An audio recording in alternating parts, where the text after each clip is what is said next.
is the pre-15-minute kill leader as a jungler. Moon, on the opposite side, though, as a jungler, has the lowest kills pre-15 minutes, lowest assists, lowest kill participation, and he's second in deaths. It's definitely a struggle then to see, and I know the analyst has talked about that, is how is going to be the Dardoch Moon matchup. That was the one that had to be equalized for NRG to have a shot here. And the bans have come through very quickly. This team's doing a ton of research. Sivir off the board already. Wasn't even picked or banned yesterday in North America, but this one around, much more important. No Kindred for Moon, a champion he's played plenty of. Also, no surprise to see a red side Nidalee ban getting that away from Dardoch. Yeah, Lucian is up. You know, Dardoch has had a lot of success on the champion. Who knows? Maybe we'll get to see that today. Yeah, that's why I don't think you're going to see that. You're going to see a Gragas first pick here. It's a flex pick, of course. And picking your jungler first, you really don't have to right now because there's so much up for Dardoch, but this is the champion they wanted to go with. Maybe they're setting up for an Azir composition. Maybe they're setting up for something with disengage and engage, multiple AD carry as well. Yeah, and as you said, Gragas can flex to that top lane. We did see it yesterday, and it's something that's been coming out more and more along with the tank Ekko that Kobe was hoping to see. Yeah, I think there's a lot of new tanks coming out, people realizing. Of course, Ekko has gotten some buffs over the last month or so, cooldown on the Q, cooldown on the E, and turns out that when you can spam abilities that have high base damages, you work out pretty well as a tank. He's also really good against Maokai in the top lane. He was the counter beforehand. You built him with some AP, but his base damages are so high in the cooldown that you talked about. He's really good into tank top laners, and he builds tank himself, so fills that role while dealing damage. The next picks right here for NRG I think are no surprise at all. Elise is almost always Moon's next go-to, but they're actually going to hover off that for now and take some time, do something else. Maokai actually picked very early on here in the top lane. Of course, Nautilus is still up, so is Trundle as the other sort of tops we think about as tanks, but also the early pick on Lucian with only Sivir off the table. Highly prioritized enough to be first-round red side. Yeah, Maokai, not a big surprise to me here for Impact. You know, it just recently got buffed. It's a fair bit stronger, and he was even playing it before then. So, yeah, he was. You know, with the added strength, the MR per level should help him out in the top lane. And there we go. We see the Ekko locked in, which was typically the counter to the Maokai I talked about. That's most likely going to the top lane there with Dardoch. He has played Ekko jungle, though, so it's still a flex pick here as well, so we don't know exactly where these two picks are going to be going. Makes it very interesting. I also like the Janna pickup, honestly, as Matt was talking about. Generally speaking, when you play League of Legends, in most supports, you have to lead as a support. You have to make the engage. You have to go in first. You're the tankier one. You're sort of more bursty. And when you play a champion like Janna or Braum, the other champion that Matt's been playing a lot of, you get to react to your AD carry a little bit more. You get to let Piglet lead, and he can make those first moves because Janna can just immediately jump on top of that with the shield. You're not a hard-to-engage champion anyway, and it helps actually shortcut some of the difficulties you might have with a less experienced support. Yeah, a great combo with Janna as well has been Caitlyn. It's something that Piglet has really liked a lot throughout the season. Yeah, we did see some Janna nerfs, though. The early game shield as well as the knockback for disengage is down 0.25 seconds on the disable, but this is one of the most successful champions for Matt. I love it when he's on this champion because he can make the calls and he can peel for Piglet and keep that star safe.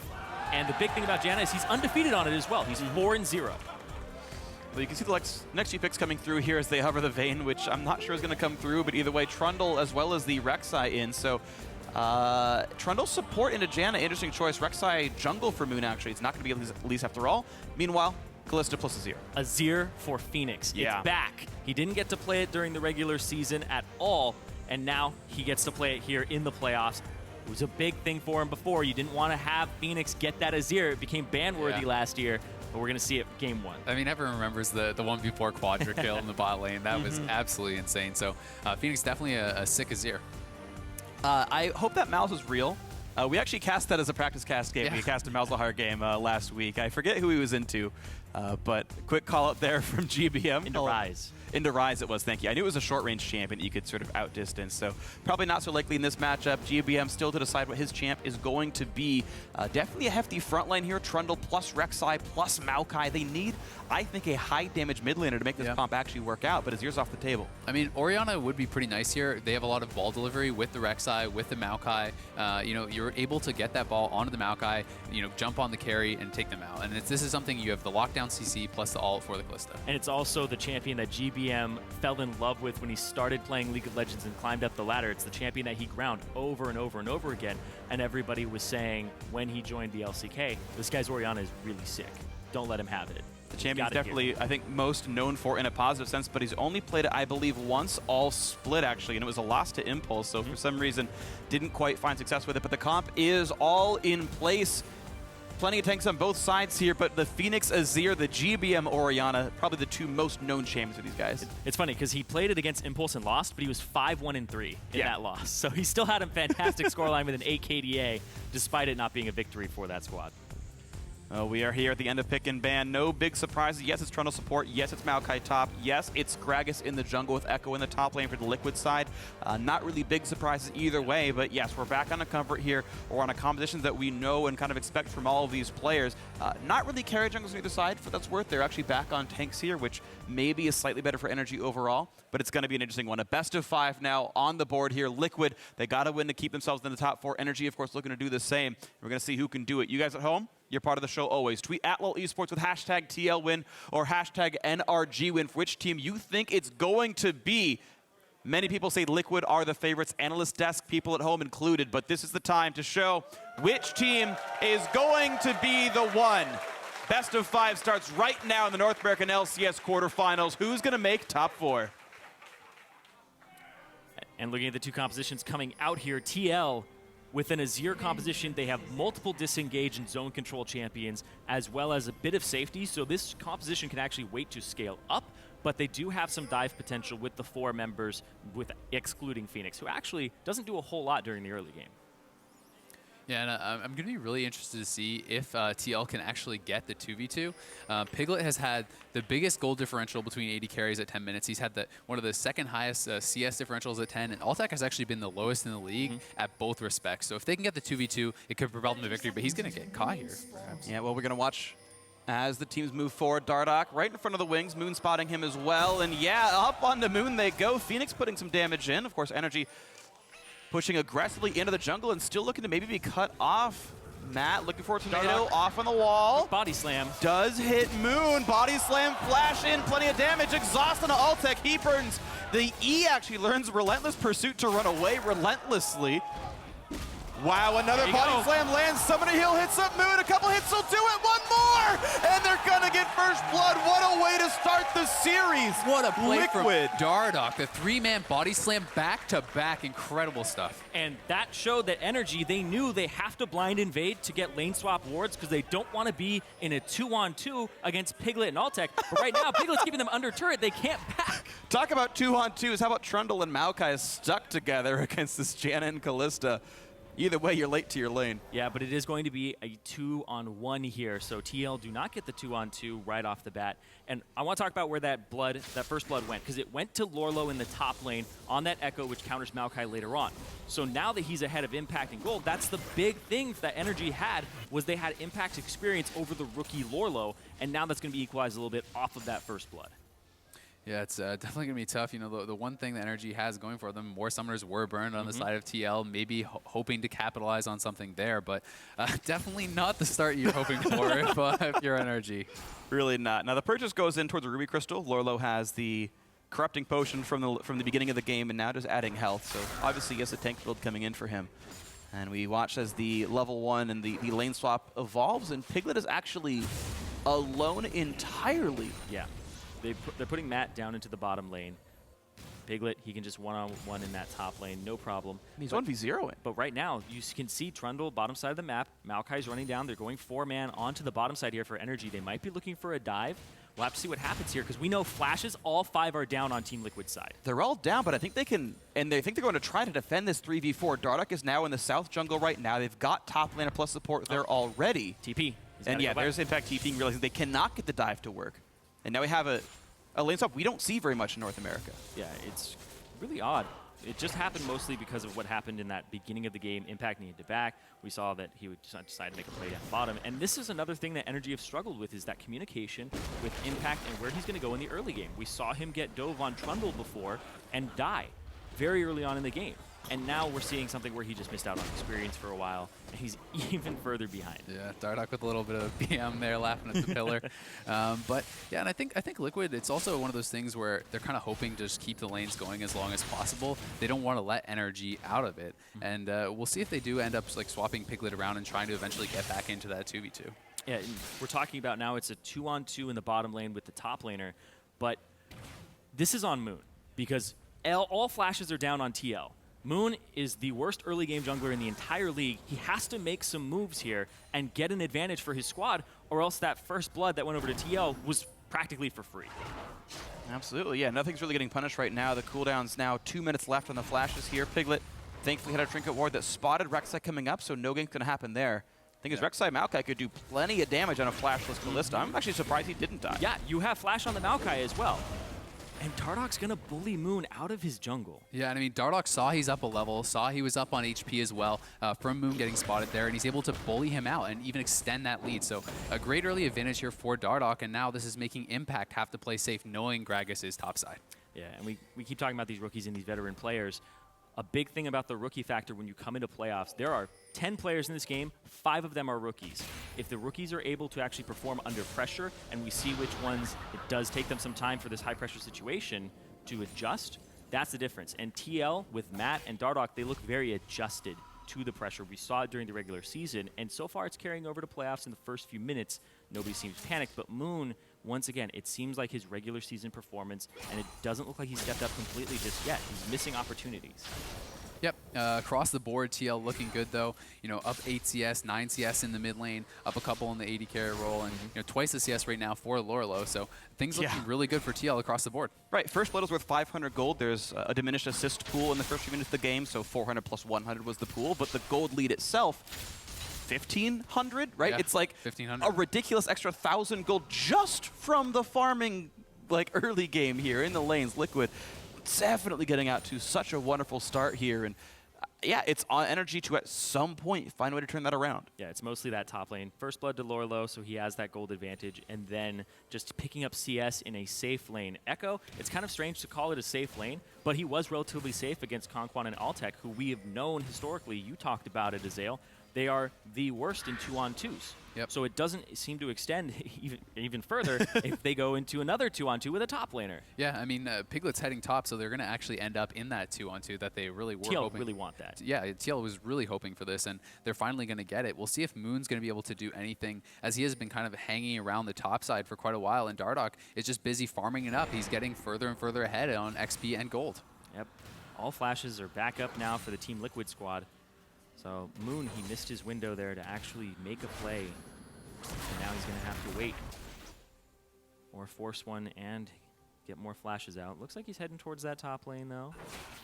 Just edging towards it as he does the Krugs. Yeah, so far, just been the farm game. We haven't seen any of the ganks be actually successful here. And as all the flashes are back up, we're basically back on equal footing in terms of actual power. You can see that fight coming in. Piglet just getting a few autos in. Popping W pass, but look at the damage into KonKwon. This is a really good trade. Nearly picks off Altec. He didn't have to burn Summoner Heal, but certainly plenty of damage dealt there. That was brutal, and this is what we're seeing is the superiority of Piglet in the 2-on-2. This guy is a monster, and he leads the entire league in CS, or not actually CSD, in gold in a 2-on-2 at 10 minutes, averaging 346 more than his opponent, which is practically a kill. It is a kill. He gets a kill in lane more often than not. Which is horrifying. I mean, it's basically saying on average he's just going to kill you straight up in the 2-on-2, so it doesn't go well, but Impact going to have to flash out of there in the bot lane. A little bit of pressure used there by Dardoch, and when you consider he still has his ult available, that's something that they could look for with the return gank. Absolutely, yeah. Flashless Maokai, definitely not a hard person to kill here. Lourlo, plenty of damage on his own kit. Spectre's Cowl first up going tanky, but really can't be too afraid of this one. As ability power comes in for Dardoch. Moon is going to get counter jungle. Good by him. Notices that Dardoch's on the other side of the map and will take away a blue buff. Hey, that's good things. Handing it off. Good junglers. Looks like he will, yeah. Command attack comes through. GBM, of course, doing all the hard work. No surprise that Dardoch and FeniX doing the exact same thing here. Once he came on that side of the map, he knew he had map control, and that was well played. Once again, an attempt coming in. The Janna knock up on a KonKwon who did not flash away until after he gets knocked up. Gets over the wall, will survive. Yeah, but heal and flash has to be burned. Yeah. And, you know, an even bigger advantage is opening up here in this 2v2 for Liquid. This is without their jungler coming. This is without, you know, Dardoch, who still has his ultimate and his flash available. Yeah, sure. Dardoch just goes through mid. They zone GBM off of the creeps. He has to go all the way around, and they take the Raptors while they're at it. So even more CS coming around here. And Dardoch's actually hanging out on this side. He's got the ward down. And he spots GBM. GBM actually going to get hit up right now. Plenty of damage coming through on him. Doesn't have quite the burst to kill him, but gets Shockwave back into the distortion. Explosive cast, a disengage, but now KonKwon missing flash, might have a hard time to get in this one. TP. Dardoch, great body slam over the wall. TP coming in, also the Rek'Sai ulti, a knockback comes in from FeniX's Azir, but there is nowhere else for Dardoch to go. Burns his own flash, try to get away, but Moon has re-engaged this one, and will finally get a kill on the board for NRG, so finally, something answered. Yeah, fantastic collapse there by NRG. Dardoch getting a little too greedy there, trying to chunk out GBM, and GBM saying, slow down, you're not that strong, and is able to have the collapse, so great job. Does cost him their TP, but well worth it. Yeah, it was actually interesting because KonKwon, after he had backed from getting chunked in the top lane, immediately headed there. He went through the base gates even before they had seen Dardoch open up onto GBM. Big damage on a Piglet. Nice play right there. You could see that with those few seconds of Matt not being in lane, they chunked the Kalista down to half, but he's okay again. Yeah, you can see KonKwon's already on his way, going through the base gate. And then GBM gets opened up on and says, well, I'm just going to stall this. And then KonKwon gets in range, throws down the pillar, stalls him a little bit. And then the TP and the ultimate here, double globals used to pin down Dardoch from 4 angles. Oh, that's just a nightmare right there. I have nowhere to go. Yeah, what a great collapse, and a great TP coming in right in time as well. Even though Impact didn't get to be part of the kill, it cut off one of the retreat routes that Dardoch would have had. So an unofficial assist for Impact, sadly, as KDA will not reflect that, but don't worry, Impact, I got you. I know you were part of that one after all. Oh, man. FeniX just looking at his CS here because he's got an advantage, and I was just checking on that lane. Oh, man. He was at 102 at 10 minutes. Yeah, no, he's doing real well. He's farming very efficiently on this Azir, and all the action that TL makes usually happens in the side lanes. So they leave FeniX on an island. And just to throw like another statistic out there, out of 52 players in the league, FeniX in kill participation is number 48. There are only 3 players who participate in less early game action than FeniX. Yeah, no, but he participates in a lot of minion deaths. Yes, that is the style. big thing for him. Yep. Yeah, worth pointing out, though, you know, Lourlo with the first blood, not able to really get much more of any advantage in this 1v1 matchup. He's had it for quite some time, and Impact is holding strong. I mean, Impact even TPing away from the lane has actually closed the CS differential from early levels. Right. So good for him. Well, okay. Bit of a... Basically, Urgot was in that game. They just swapped positions hyperkinetically right there. Nobody got feared, though. One tunnel. That's true, yeah. That's okay. The top side is going to be the punishment here. Dardoch showing up. They know Rex is on the other side of the map. Yeah, they already got turret. They know that KonKwon doesn't have flash, so if Dardoch actually does want to go for a body slam knock in, then it's possible, but it looks like they're just going after the turret for some damage, and they're just going to back off because GBM has the inside track. This is so weird, though. They had TP up from Lourlo. I feel like they could have went for the tower dive play, dropped the ward gun, and got him into that one, but that wasn't the play they went for there. Just for some turret damage, the steal on the Krugs, and the re-engage top side. Someone's going to eventually have to bail this lane out, though. That turret is low. Yeah, GBM Fierce? keeps kind of like cheating up towards top side, but deciding to go back towards mid lane. Moon going to help them out and just try to clear up the wave. But, you know, TL feeling like they don't really need to force anything. They're being able to continue extending this lead. Yeah, they got a turret in the top lane that's unanswered, so you don't have to go super aggressive and get another and be very greedy for it. Now you set up in this top side jungle, you put all your wards down because now you have a deeper ward line that's available due to that top turret being down, and then you take it pretty much by following the game plan of, oh, just go back and forth and find that advantage, find that opening, and here it is. And the game plan for the top side, Altec jukes away, but again, this turret dangerously low on health. Janna knocked around with a pillar, but still gets the turret. The 2-on-2 lane has knocked down 2 turrets in a row. Liquid disengaging pretty cleanly. And GBM's still not there in time, and he's going back and forth. His turret's slowly taking damage. Yeah, and I mean, he's falling behind on CS quite a lot. He's down 26 CS, but here comes Impact. Oh, the ultimate out from FeniX is... As a flat from Impact, too. Pretty easy disengage there. FeniX presses R, and Impact lost way longer of cooldowns with no gain to be had. FeniX back to farming as though nothing ever happened. 30 CS up now. And a 3,000 He's looking for Raptors, but he's fighting Moon for them. Yeah, and I mean, the Bork is now completed on Piglet, so that's going to be a pretty big power spike for him if he can, you know, get onto someone. You know, it gives him a lot more dealing power. Certainly. I mean, this is just very rough right here. This is a Liquid game that's snowballing pretty quickly. You heard Dardoch talk about it in the interview before the game, the feature we played. Sometimes the game just is won by Piglet and Matt. The game is over because of those two. And, okay, certainly First Blood helps and whatnot, and there's other plays to be made, but almost all this gold lead is Piglet and Matt. The advantages have been taken in the 2v2. They took both those turrets top lane. Those are the only turrets down off the map, and now they're going to rotate bot. They're going to look to repeat. And unless NRG can start doing something about this, they need to be able to stop this. It's just seeming like this inevitability that's going to happen. Yeah, at this point in the game, you put Lourlo in that top lane, you make sure that he's just going to shove it in over and over again, put Impact on the back foot, eventually, find a freeze when it bounces back if you can, and look for a TP play in the meantime. So TL, they'll most likely make a play bot side map, try to get this turret, and middle turret is very close to going down as well. Ooh, nice knockup by Matt. Stops the culling a little bit early, but the minion wave is still cleared. Yeah, you talked about the mid lane, and that one's taking plenty of damage as well from FeniX, winning his matchup so far by almost 30 minions, 20 and change at least. KonKwon can't quite knock down the turret. FeniX still just plays the farm game. And ooh, wow, nice. The threat of body slam flash made GBM flash early, and a good bait by Dardoch. Have to burn the summoner. Lourlo from behind. Plenty of damage coming in into this one. Gonna try to get the slow to come through on the backside of Q. Will do so. GBM. Ooh, okay. Lourlo flashes out from the shotgun. Didn't want to burn ult for that one, but now FeniX he is injured. Impact wants in. Yeah, FeniX took some turret damage, I believe, on that run. Good Q by Lourlo, though, going to slow Impact down, allowing FeniX to get out, but another close call. I mean, GBM, both summoners down. Impact did have to TP, but not able to really get too much.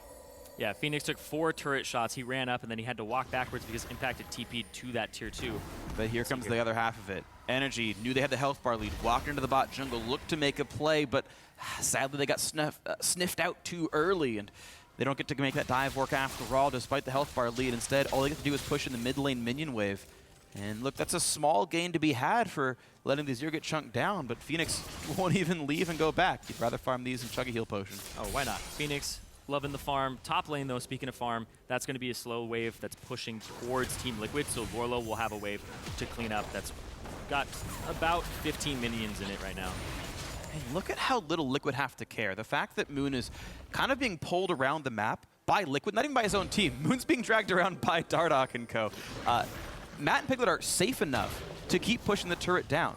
They get to sit under the turret against teams that have some engage tools, right? Rek'Sai and Trundle can lock you up a bit and just whittle these turrets down. They're going to do it right here. And you're talking about how Moon is getting pulled around the map by Team Liquid. The thing is sometimes he has to blind guess it based on the positioning and who's getting pushed in. If he guesses wrong and Dardoch is making an aggressive play on the opposite side of the map like he was just now, they get a turret because Moon's farming topside. There's no 3-man versus 3-man threat at all. Yep, and Dardoch and Matt looking to set something up here on Moon in the mid lane. Moon's alone. They just want turrets. And they want GBM as well. The knockup chain, look at the play. The knockback by FeniX. 2 assists for him into the mid lane. Tier 2 they go as Lourlo 1v1 up against Impact and actually forcing the Maokai to leave it all alone. Mid lane Tier 2 will go down, still battling back and forth. As the time ticks down, Impact's health bar's running low. Another slow coming out from Lourlo. Here comes the rest of the team, though. Here comes Dardoch. KonKwon and Dardoch and Matt all reinforcing. Impact will go down. Knockup into the knockback as well. Matt just had to walk in to make that one happen. Another 2 kills picked up off the rotation topside. KonKwon could not help. Impact was dead for sure. What a huge lead now for Liquid. Yeah, it's just all falling apart for NRG at this point. TL picks up 2 more turrets, they pick up 2 more kills, and they're just looking unstoppable. I mean, NRG needs to get something done. They're trying to here in the mid lane, but FeniX is out of there. There's just nothing that NRG can do. Okay, the first blood was some extra gold, but it wasn't just that. That was a Ruby Crystal for Lourlo. Who cares? The rest of the game was just Liquid outplaying constantly. Yeah. Dardoch way out ganking Moon, the 2-on-2 crushing as well. Yeah, and you're talking about, well, we'll talk about that in a second. GBM knocked in, and then he ends up dead in the air. Jeez. Tossed about like a ragdoll. Ragdoll Orianna skin? No. Yeah, I think that'll work. Yeah, and across the board, I mean, 40 plus CS up for FeniX in addition to the kills, in addition to the towers. The gold leads, even in these individual lanes, are just getting enormous. Matt is going to have to get out of there, though. But look at that. That's the thing is, Liquid are under so little pressure that Matt gets caught 1v3, flashes and goes, yeah, you can't chase that. Your summoners are down. There's just so little risk for anything Liquid does here. They've been constantly reinforcing faster and with stronger members here.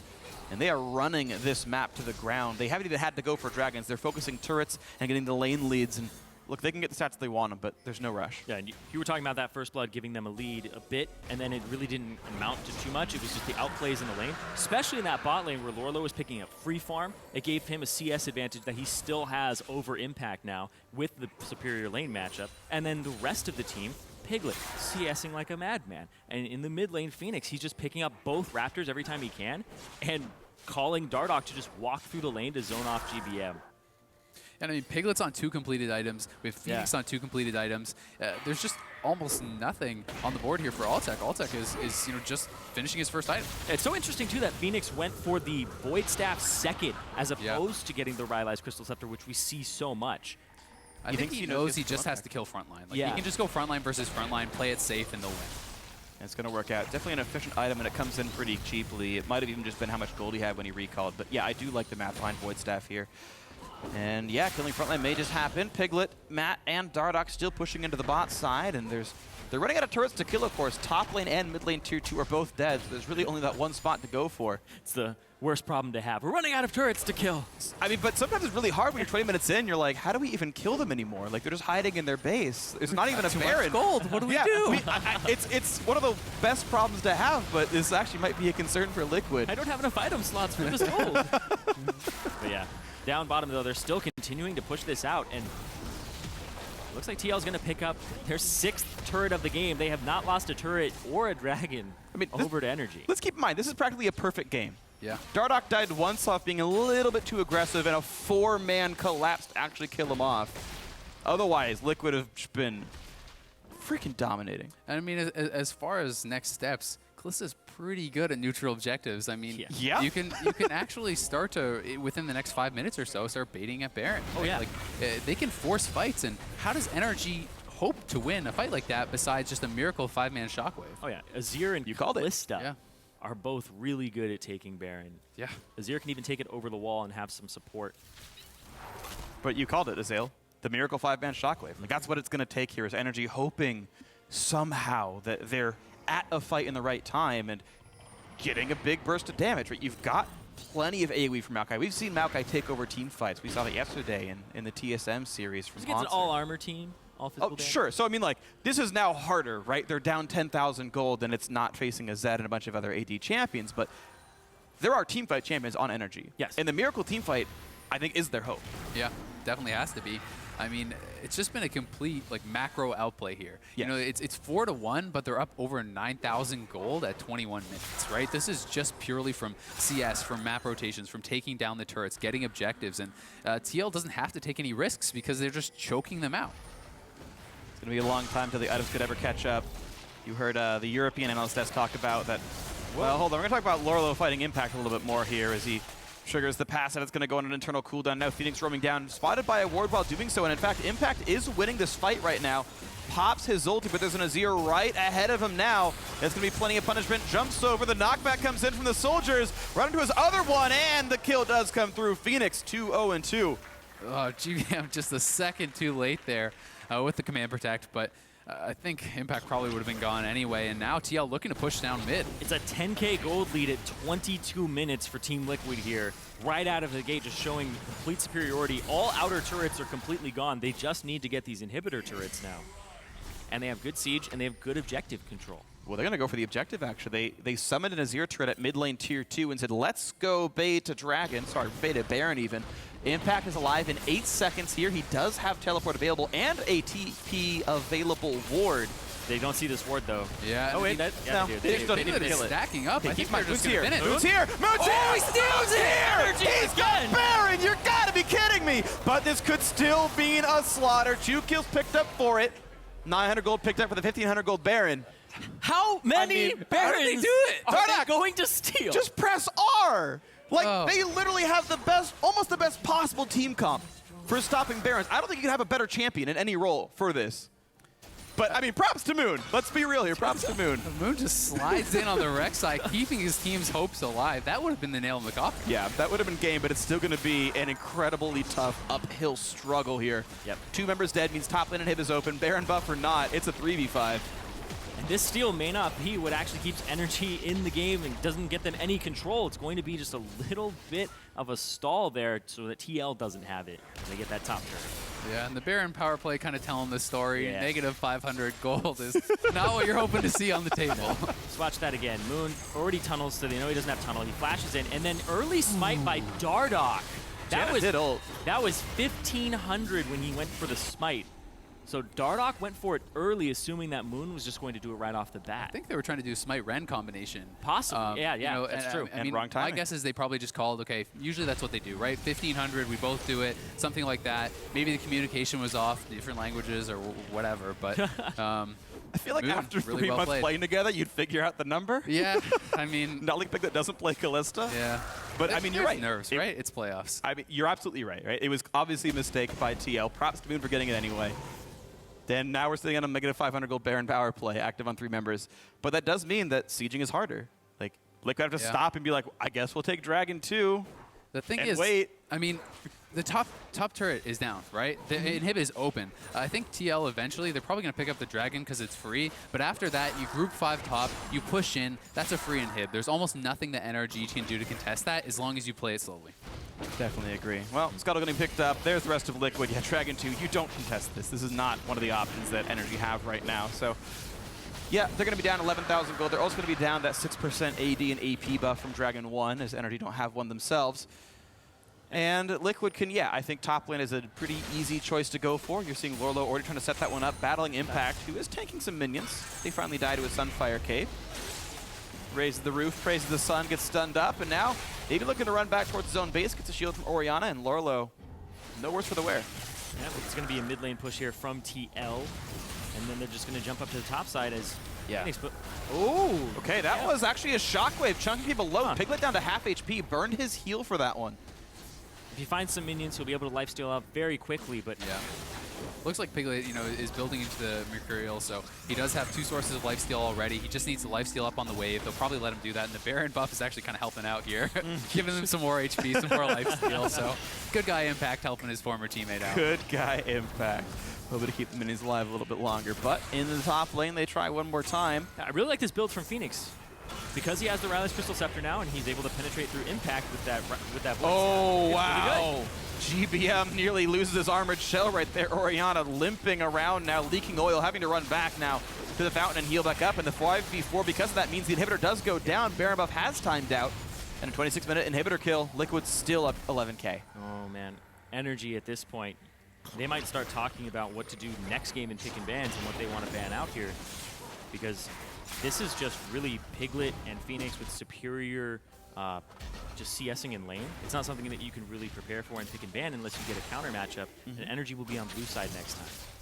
So It's true. These teams, I believe, picked blue side for all of their games, Yes, and they did. TL got first picks. We will alternate every single time around. It's not what happened in Europe, but that's okay. These teams picking what they think is best. And Liquid just need to reset one more time. Top lane hip dead. They're in 3 minutes away from respawning, so you don't really want to wait that long to make your next big play. So when an inhib turret siege should be next up for Liquid. Yeah, so it's actually looking like it's going to be the Bloodthirster on the table here for Piglet. Just, when you get this far ahead, when you go Bloodthirster plus Fork, it's almost impossible to die. It's Yeah, like you have so much lifesteal in addition to the Janna protection. He has frontline appeal for him. It's going to make it so that he can play so aggressively, and even if he does get chunked out, just 1 minion wave, 1 jungle camp, heal right back up to full, get back in there. yeah, and the Mercurial Scimitar, in comparison, wouldn't be giving him as much. He already has the QSS, and what you're QSSing on this team is Maokai. basically Maokai. Yeah. And it's actually the sole reason that FeniX ended up getting Merc Treads as well. It's just to deal with Maokai and make sure that he can slip away even if he gets Flash Twisted Advance. Because they both know their priority targets on this squad. Yeah. I also think it's one of those things where if it's a more even game, you probably don't go as defensively. You don't get those Merc Treads and stuff. But because you're that ahead, you just know you don't actually need to optimize DPS. You don't just get need to damage. live. Yeah, I think you guys are absolutely right. It's the risk averse because who cares what my gold efficiency is anymore? Let's just knock it one shot by a Maokai route into the team combo. And smart choices by Liquid and good identification by my wonderful co-casters. Here comes the TP from Impact. Okay, here comes the play onto the flank, but they're going to re-engage first on a GBM, gets stunned up, knocked around, and eviscerated. 2 kills picked up so far. Matt Kite's back on the backside. Here comes Impact in the front, but 3 kills now picked up. The flash follow, that's Altec dead as well. Impact, the lone tree, running away out of season, honestly. And might literally be so as Game 1 is going to end. Liquid, sub 30 minutes in completely controlled fashion. First blood, first turret, first everything except the Baron. They're going to close this one out. Congratulations, Liquid. Game 1 of this best of 5 goes to them. In an extraordinarily dominant fashion, and they didn't have to rely on Dardoch's early game. It was that level 1 that set them up, and then afterwards, the superior lanes for them. FeniX in CS, eventually pushes it. Lourlo in the bot lane, CSing with Matt. Overall, their macro game was just much better than NRG's. Yeah, I mean, the level 1 was big, but let's be honest. I mean, this was not about Lourlo in that first blood, right? Impact went pretty even with him. It was about the 2v2. Piglet and Matt absolutely destroying this game. It was ugly in the 2v2. It was absolutely. It's what we should be expecting when you look at the statistics, right? That TL, they eventually want that 2-on-2, and they want to crush Altec and KonKwon because, honestly, worst in the league versus best in the league in terms of 2-on-2, and of course you want that matchup. Yeah, I mean, it's basically, Liquid just played to their strengths, right? 2v2 dominance, FeniX just playing consistently, farming it out. You know he's going to be that high damage source from the backline. Yeah. It's perfect to have a player like that on a champion like Azir. You know that as long as you farm, you're going to be relevant. There's not really the playmaking pressure on him early game. Sure, and think about the matchups that were picked into here, right? You had KonKwon and Altec playing Lucian, Trundle. Like, how is that ever going to survive Kalista, Janna? There's never a world where that's going to be good. They wanted to lane swap, and okay, they did kind of, but Liquid played a, well, we're going to fight you for CS lane swap, not we're going to trade turrets lane swap, and then got the matchups back without an extra inflation of gold, and bam. Yeah, and you're talking about those lane matchups. I think the fact that Ekko is up the sleeve of Lourlo now, somebody who we were like, okay, well, is he going to be good on all these tanks? Now he has the Maokai counter matchup for himself, which you know is a go-to pick for Impact. Does Impact have the Ekko prepared? What's going to happen in this series in that top lane as it develops? Because that was one of NRG's edges over TL. Yeah, well, that edge looks to be pretty dull right now. We'll see if it shapes up in the next few games. But for now, we're going to check in with the analyst to